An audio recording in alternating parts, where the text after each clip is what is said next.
今天来虫房喂一下甲虫。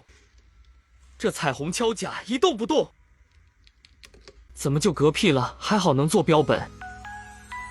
今天教大家简单做一个标本，身体还软着，直接开始扎针。先卡住脖子，再把大牙固定住，用针这样左右交叉的压下去。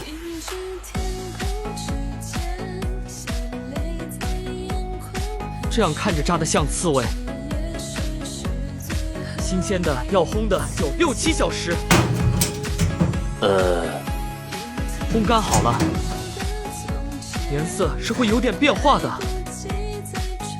后面放一段时间又会恢复一点。搬开我的神奇床头柜，已经有集齐几个颜色的了。暂时先放这里，颜色有点重复了。标本收藏盒里都是插针固定。展示一下，不同光线又变颜色了。